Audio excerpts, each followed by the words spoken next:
Southside 457. Did you know that the Southside on Lamar is a national historic building? This building tells a story. I need a story to connect to with my heart. There are so many stories in this building. I wanted to teach other people how to naturally love themselves, and so I ventured into the field of opening my own spa. There are people in this building with a passion to share what they know. When I share my knowledge and my skills and my gift, I'm serving my purpose. Preachers, teachers, architects, attorneys, engineers, artists of all kinds in this building. What makes this place tick to me and makes it exciting is the combination of so many different kinds of people. It's like a melting pot. It's like a melting pot. 15 years, I've never regretted being here at Southside. Welcome to the Southside 457 podcast. I'm your host, Walter Johnson Jr. Let's get it on. You can't miss the princess. Listen, Linda, listen. Southside 457.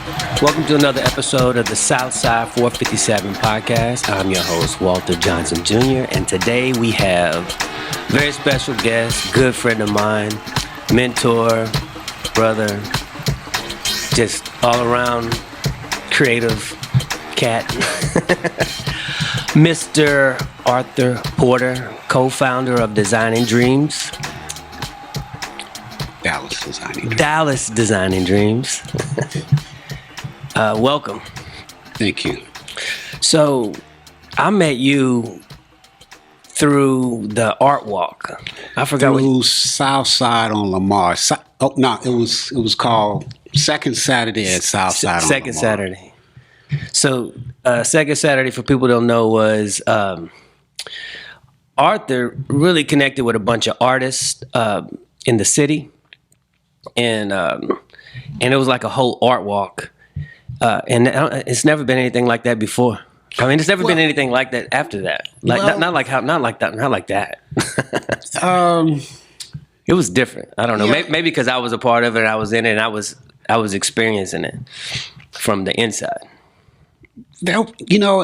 Here at Southside on Lamar, they did have something similar after that, but what we did was we brought together about 50 different artists, and we had this like a vendor's market every second Saturday of the month. And it gave a lot of artists a chance to expose the public to and the community to what they did. So that's how I met you.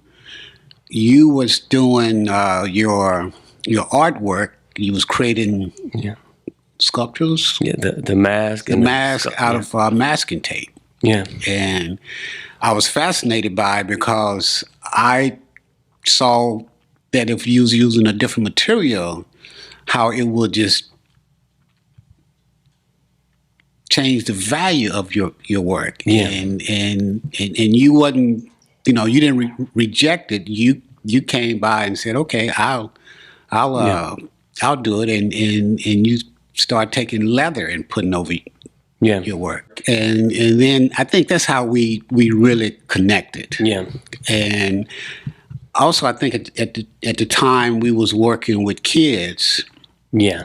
We had a young entrepreneur program, and your two boys was part of it, Rhythm and Soul. And I think they maybe 4 and 5 years old. Yeah, I think Soul was probably 3. Yeah, they was very young, Rhythm. And I think that's how we connected. Was during that time period. So how did I always ask everybody, like, you don't just end up here at the Southside and just show up, or something. Like, usually somebody has to bring you here to Southside or something, because you just don't just end up here. It's not a place you just show up. So how did you find out about Southside on Lamar, and how did you end up getting here?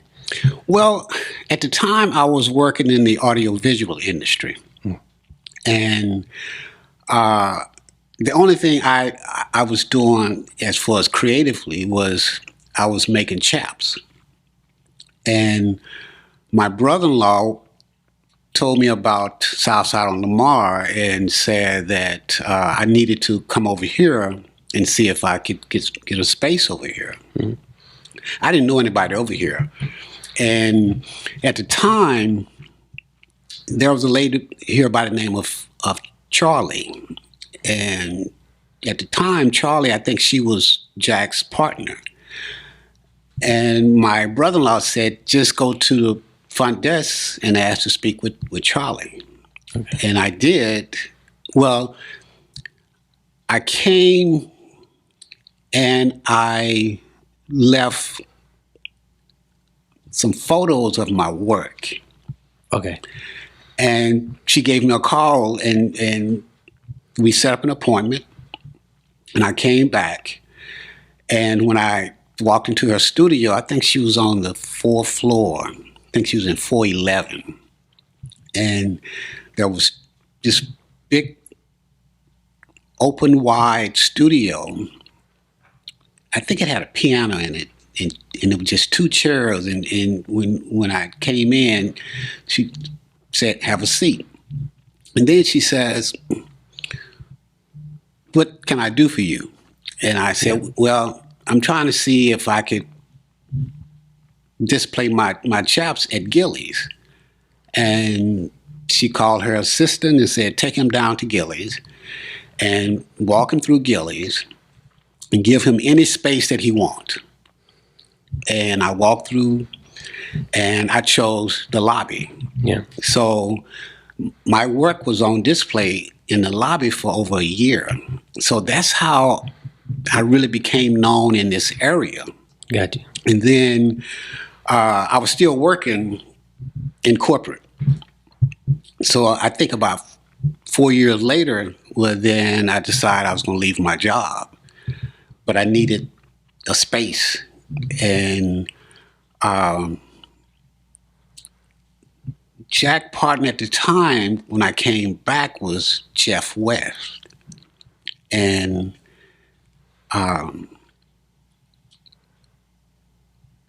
I was, matter of fact, at the time, I was part of an organization called the Dallas Fashion Incubator. And they was located downtown on Main Street.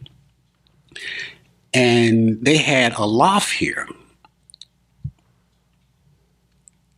But they wasn't using it.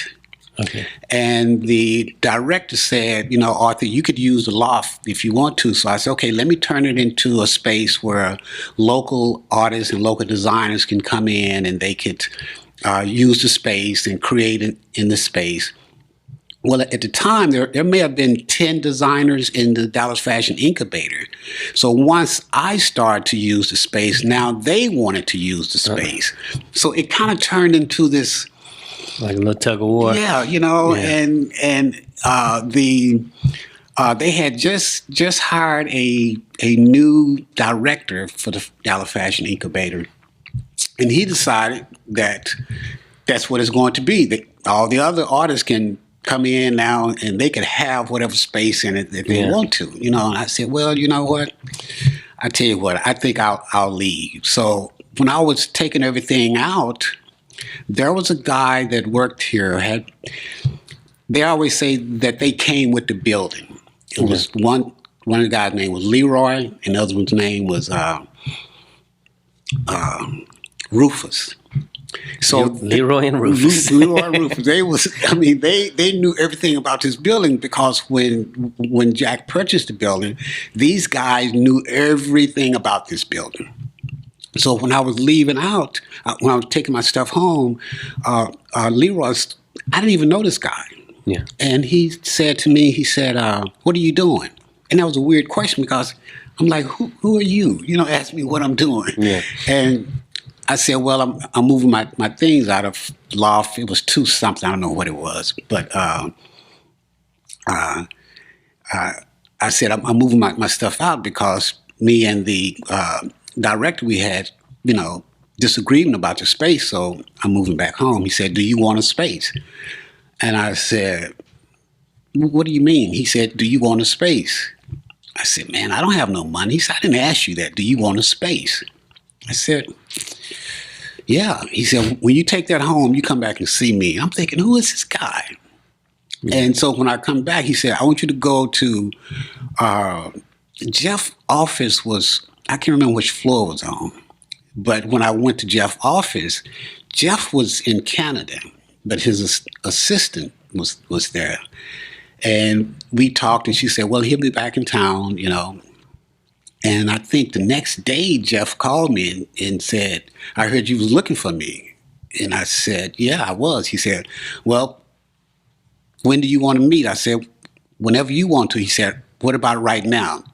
So I come down here, and that's how I ended up at Southside on Lamar, you know, which to me was pretty fascinating because he didn't know me, but he knew of me. Yeah. And for him to say, okay, we want to be able to see how we could make arrangement for you to be here at Southside on Lamar. So that's how I ended up here. So the first loft down there, that was the first and only location you've been in outside of this incubator? Yes, yeah. Okay. Yeah. For 18 years now. And so did you when did you and Carla get together and start designing dreams? Well, when I opened up the doors to the studio, I was calling my business Red Horse Chaps because I remember. that's all I knew how to do was make chaps. Remember you let me make a logo for you one time? Yeah. So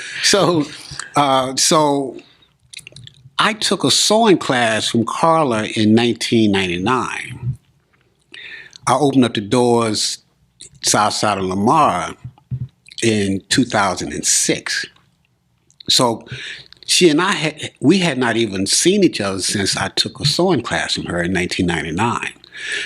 When I opened up the doors, at that time, Red Bull was having a international art show for people to make things out of their cans. Yeah. The leasing office now used to be the gallery. Yeah. But Red Bull was holding it was a international contest, and Red Bull headquarters was set up next door to us, where Theo is located right now. So I was in the studio, and someone from Red Bull came over and saw that I work with leather and said, "Oh, can we pay you to work with some kids from St. Philip and Pearl C. Anderson to teach them how to do something, make something out of the Red Bull can?" I said, "Sure." And they put together a press release, sent out the press release. I knew you at that time. I remember that. Yeah. Because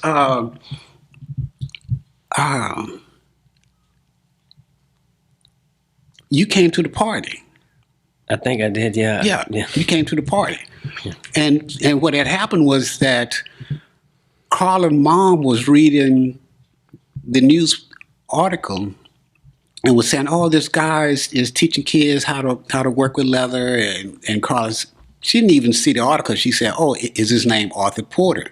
And she said, "Yeah, how did you know?" She said, "Well, that was one of my students because he told me that's what he wanted to do." Yeah. And so Carla called me, but she was calling me to congratulate me, you know, for opening up the studio because I said that's what I want to do.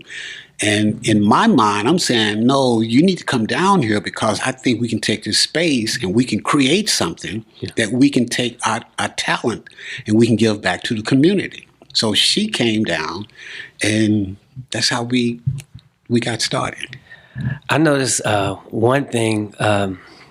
Like we're a lot alike in there. We're not afraid.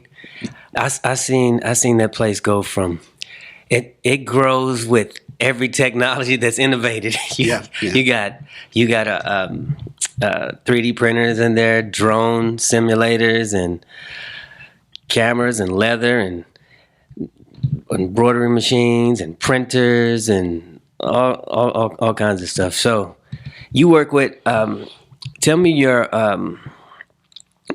heart behind working with kids? Like, what's your motivation for like working with kids? And because I know you got a real passion for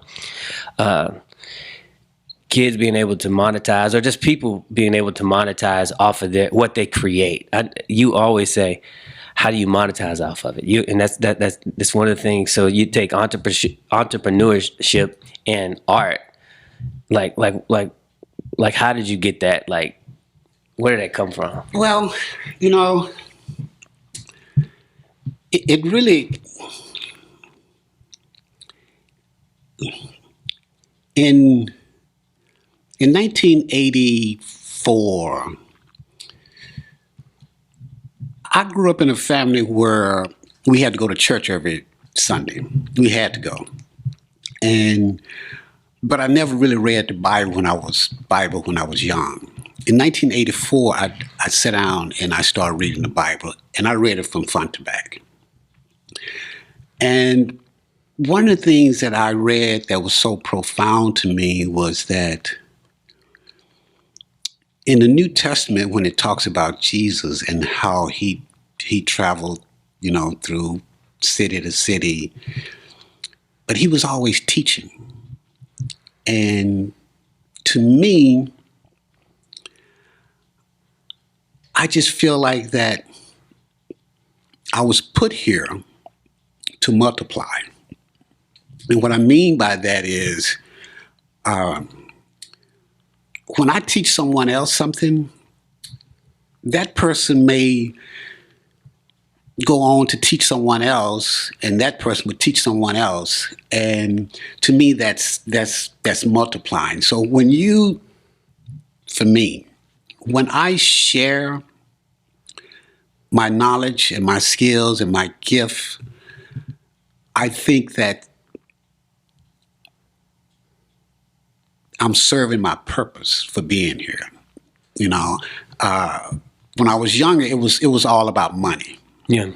And we need money to live. I mean, in this society. Oh yeah, especially now with inflation. Yeah, I mean, we need money. But for me, I think if someone come in and say, "Can I pay you to do this?" the first thing will come out of my mouth is, "Let me show you how to do it."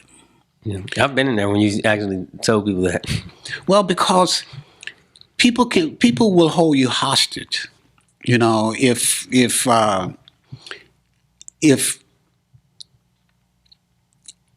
you ask someone to do something for you, just take for example, you want someone to build a website for you, mm-hmm. which happened to me when I first got started, mm-hmm. and it was someone that worked with my wife on her job. This guy built a website, and she said, "Oh, this guy can build a website for you." And he, I gave him $500, and he put together. It was crap. And then when I wanted to change something or add something, it was like, I had to depend on him, and I didn't like that feeling. Yeah. So I just decided, you know what? Whatever I know how to do, I'm going to teach someone else how to do it. Even if all I know is just the basic. Because I think if they just learn the basic, they would take it much further. And so that's why I really get into trying to teach other people or share knowledge or get someone else to share what they know to someone else. Okay, so speak on going from doing leather to doing everything and leather. How did you, what was the process of putting the leather down for a little bit and starting making T-shirts or starting doing the drone? Because I've seen it. I remember it was just, I've seen that place just, it's transformed so much. Yeah. And in a good way. Yeah. And every time I go in there, it's so much going on. It's like stimulating, like creativity. Yeah. It's just like, so explain the process from putting the leather down for a little bit and moving on. Like, what was it? Was it just something that naturally happened, or was it? Well, You're a creative hoarder? No, what happened was that, see, for me, my mind is always thinking about lessons that I learned before. And in the 70s, we didn't have cell phones, we didn't have pagers, but we did start to have answering machines. And I remember my grandfather said that he was going to call me. I said, okay, Papa, I tell you what, if I'm not there, you leave a message on the answer machine. Well, when I got home, there was no answer. I mean, there was no message on the answer machine. So I called him. I said, Papa, you didn't call me? He said, boy, I'm not talking to no machine. That right there have always stuck with me, because if we don't advance, if we don't keep changing with change, we get left behind. To me, the metaphor that I keeps in my head is that if you're standing at a train station and the train come, if you don't get on, the train is gonna move on, and you're gonna get left standing there. So that's the way I look at life as far as learning and technology. I mean, I'm 70 years old, but I love learning. Yeah. I had to learn how to like learning. So that's why I remember you built your computer. you built a few of them in there. Well, right now I'm learning how to do 3D modeling. Yeah. Which was tough the first 3 weeks. Yeah. But now I've gotten past the basic. I'm liking it. Yeah. I'm the same way. I'm not scared I'll approach it in a minute. Well, when we stop learning, we get stuck. I mean, there are people that come in, and I do understand it, that they don't even know how to use a computer. I mean, they could check their email, but I was the same way. Yeah. But what I always tell people when they come in is that what we're going to do, we're going to remove the intimidation. Because once you remove that, people are not intimidated, then they're more open to learning. And once they start to see, what it feels like to learn something, and then I start to show them how good it is to keep learning. Yeah. And I just think that's what if we do that, I just think we even live longer, because of we continue to utilize our brain and our mind. Because it energizes us, and that energy keeps us alive, right? Yeah. So, what's a funny story or funniest story that you could think of being here at the Southside, or a wild story or something like what, a shocking story or whatever? Well, I don't know about funny, shocking, but I do. What's fascinating to me is the change in this area. I have a picture on the computer. I know it's there. A picture that I took from the rooftop before 7-Eleven was there, because there was just a little white building sitting on that corner. Before the Beat was there, there was another building sitting over there. I remember when they tore it down and started working on the Beat. Before the hotel was a hotel, before next door, the community college building was that. Just seeing the change in this area, to me, that's more fascinating. But a funny story, I don't know about. Yeah. Okay. So, what's it? Any interesting facts about this building? I know there's at least one floor under the artist quarter. It might be 2 floors under it. I heard there was a tunnel that leads from this building to this old Sears building behind us. I I was told that they used to, when Sears was here, they provided their own electricity. They had a hospital in here. Oh, wow.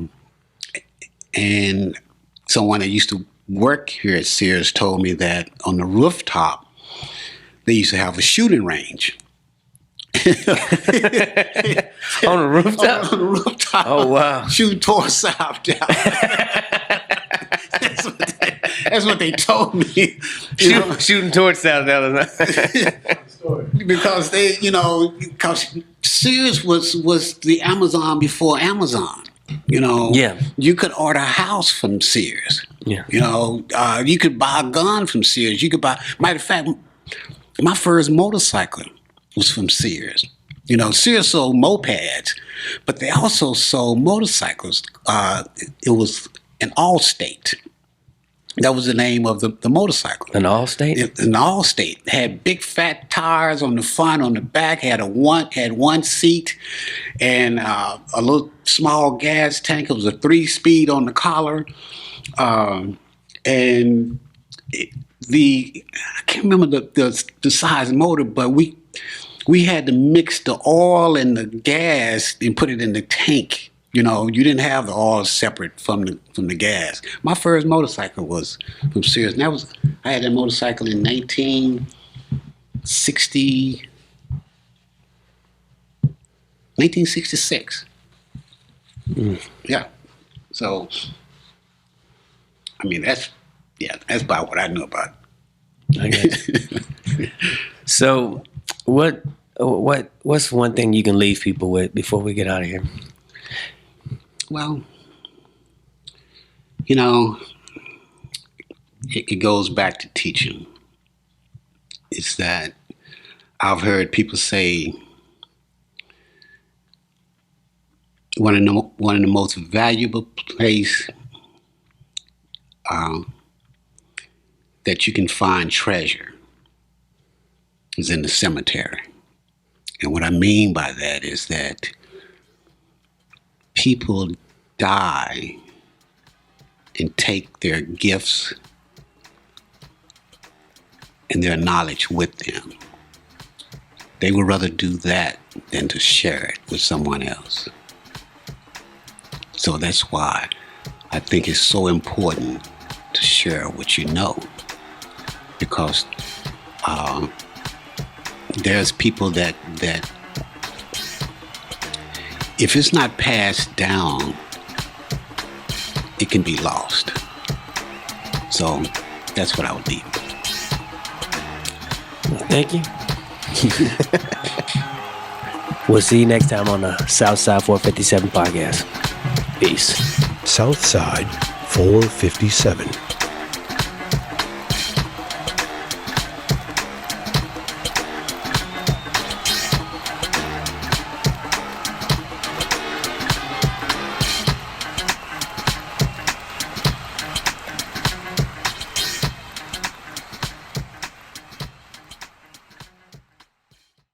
Southside 457.